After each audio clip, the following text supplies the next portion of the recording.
కుటుంబ సభ్యుల పేరు అడిగే ముందు గోత్రాలు అడుగుతారు. సో అంటే ఇప్పుడు ఇలా లివిన్ లో ఉన్న వాళ్ళు పూజలు చేయడం వల్ల వాళ్ళు ఏ గోత్రం అని చెప్తారు? అయోమయ గోత్రం అని చెప్పుకోవాలి.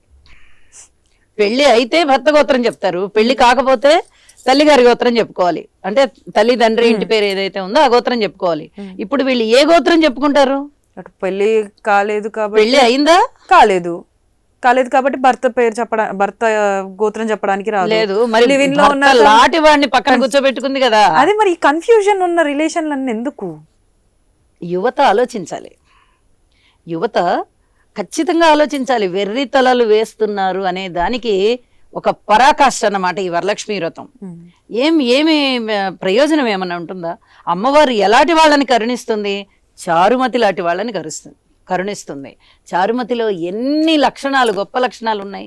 ఒక స్త్రీకి ఉండవలసినటువంటి అణకువ, సంప్రదాయం, మాట తీరు, ఒక విశాల హృదయం, ఒక సమర్థత, ఒక ఆదరణ, తోటి వాళ్ళ యందు ప్రేమ, శుచి, శుభ్రత, సత్యనిరతి, అలాగే మౌనంగా ఉండడం, తక్కువగా మాట్లాడడం, మౌనంగా ఉండడం, ఎక్కడ ఎంత మాట్లాడాలో అంతే మాట్లాడడం.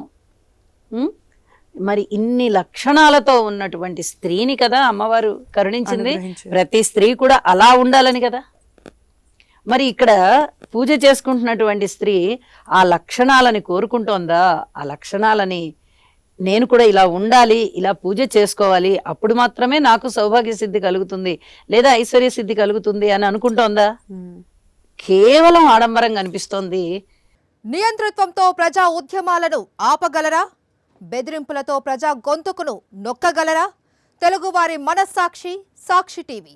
సాక్షి టీవీ ప్రసారాల కోసం వెంటనే మీ లోకల్ ఆపరేటర్ను సంప్రదించండి.